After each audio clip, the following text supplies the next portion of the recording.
Es decir, que Comte va a intentar buscar patrones que se repitan, sucesión de patrones que se repitan en el tiempo, para tratar de encontrar leyes universales para ese comportamiento, o una ley universal, ¿no?, que él equipara a la ley de la gravedad de Newton. ¿Sí? ¿No? ¿Dónde está la universalidad? ¿Dónde reside la universalidad de la ley de gravedad? Si yo agarro una tiza y la dejo caer, y la suelto acá, ¿qué pasa? Se cae. Si la suelto en el polo norte, ¿qué pasa? Si la suelto en la Concagua, ¿qué pasa? Se cae. ¿Sí? ¿Y por qué se cae?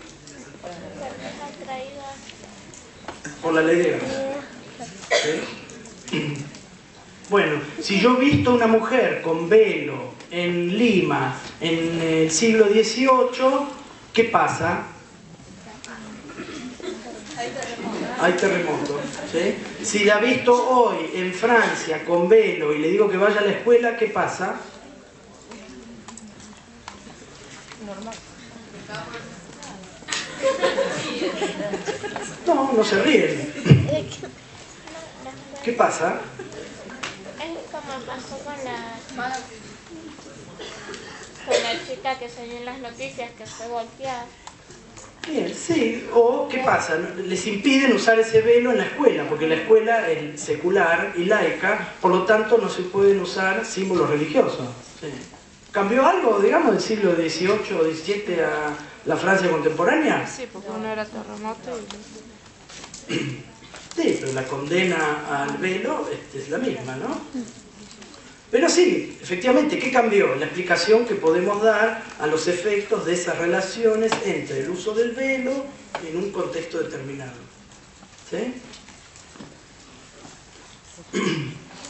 Yo con el que cambió algo me refería a que en realidad se siguen condenando a las mismas cosas, ¿no?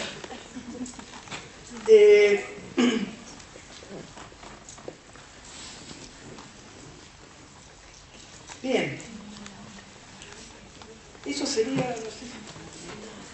No, sí, voy a hablar 2 minutos.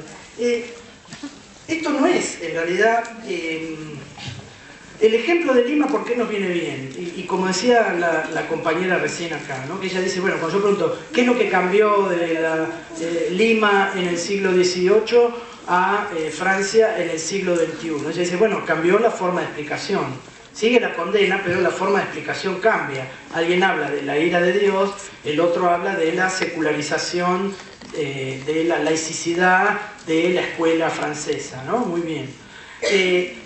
Y lo que muestra eso es cómo hay el positivismo es uno de esos ejemplos de ruptura de la lectura religiosa del mundo, ¿no? Ahí la obra divina ya no es central para las explicaciones de esa organicidad, lo cual no es nuevo, ¿no? Qué sé yo, Descartes no era positivista, pero ya hay cierta ruptura con esa lectura religiosa del mundo, ¿no? Cuando Descartes se propone comprobar, ¿no?, la existencia de Dios. ¿Sí? No me voy a detener mucho en eso, pensaba detener, pero me tengo que apurar.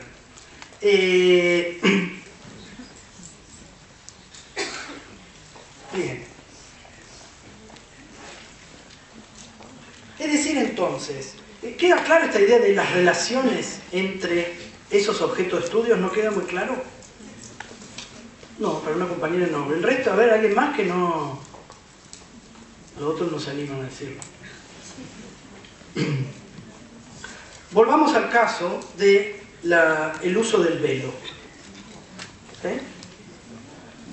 Imagínense que yo soy un sociólogo positivista y tengo la posibilidad de viajar en el tiempo. Entonces voy a Lima en el siglo XVII. Bajo de mi nave espacial, me disfrazo perfectamente y voy a caminar por Lima, ¿no? Y soy un sociólogo positivista. Y encuentro mujeres vestidas con velo, que no se sabe quiénes son, no son identificables, individualizables, que van de la mano con un hombre, ¿no? Y veo la condena del obispo sobre el uso del velo. ¿Se acuerdan por qué se condenaba el velo? Porque no se sabía quién era la mujer. Entonces no se sabía si era una mujer que iba con el marido o un pariente cercano, que era con los únicos que podía caminar por la calle, o era cualquier otra mujer que estaba en una actitud religiosamente mala, ¿no? Es más, no se sabía siquiera si era una mujer o no, lo cual para el obispo debía ser peor, ¿no? Yo soy sociólogo positivista y veo esa situación. A mí me va a importar discutir con el obispo, y después veo el terremoto, ¿no? Cómo se destruye la ciudad. A mí me va a interesar discutir con el obispo si el terremoto lo provocó Dios o no, sabiendo que es un fenómeno natural. No. ¿Qué me va a interesar discutir a mí? Me va a interesar discutir si esa ira de Dios se desprende, si el terremoto se desprende del uso del velo. No. Si yo soy un sociólogo positivista, lo que voy a ir a ver es ¿cómo está vestida esa mujer? Bueno, tiene un velo, describo, observo cómo está vestida esa mujer. Tengo una descripción de qué es lo que está condenando el obispo. Veo, averiguo, investigo quién es la persona que iba con esa mujer en ese determinado momento. Veo si camina siempre con el mismo hombre o va con hombres distintos aprovechando su disfraz. Veo qué actitudes puede tomar el obispo cuando se empieza a quejar de esa moda. Si va a hablar con las modistas, si le digan no hace más eso, si va a hablar con el vendedor de tela, le dice no vendas más esos tules eróticos que se ponen estas mujeres, si va a hablar, ¿no? Voy a ver es todo ese compendio de cosas que puede hacer el obispo. Voy a la misa, escucho qué condenas morales hace, veo si esas condenas morales tienen algún efecto, si la mujer al otro día sale sin velo, ¿no? Es decir, yo no me pregunto ni por Dios, ni por la esencia de la mujer, para decir, es que las mujeres siempre son tan elegantes, lo único que importa es la ropa. No me voy a preguntar eso, sino que me voy a preguntar por las relaciones entre esa forma de vestir y qué efectos tiene en los comportamientos mutuos de esos sujetos.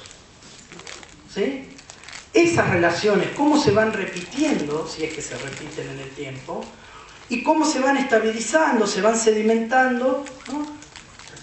¿Sedimentando en qué? Que la gente sigue usando velos o no, o deja de usarlos.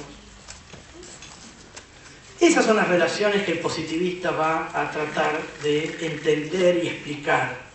No la esencia de la mujer, no la esencia de Dios, ni la esencia de ese sujeto, sino las relaciones que se van dando entre ellos.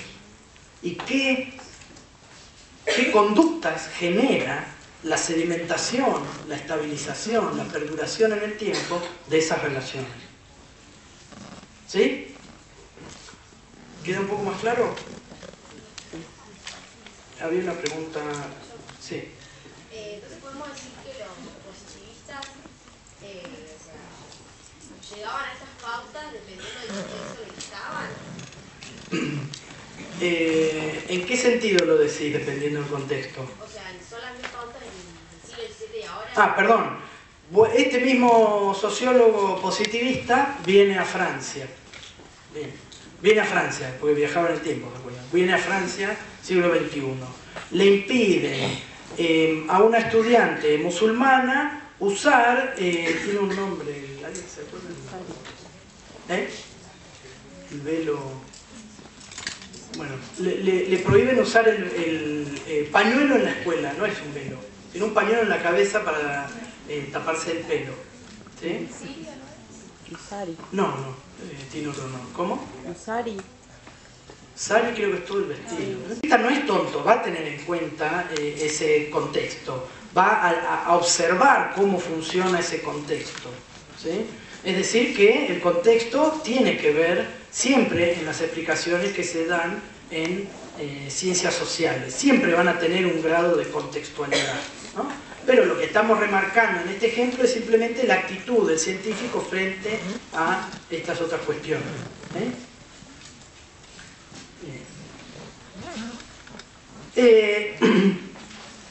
Nos quedarían ver dos cosas más sobre Comte, para la cual no vamos a tener tiempo. Lo que voy a hacer es muy rápidamente nombrarlas, pero retomarlas el viernes que viene, ¿sí? Para que charlemos un poco más de Comte antes de pasar a otro tema. Una de esas ideas más de Comte que vamos a ver es la unidad metodológica de las ciencias, ¿no? Que hubo un compañero que hizo referencia a eso hace un momento, ¿no? De unificar la metodología de todas las ciencias en un solo método positivo. Es decir, que no debería haber diferencias entre las ciencias naturales y las ciencias sociales. Vamos a charlar un poco sobre eso en nuestra próxima reunión.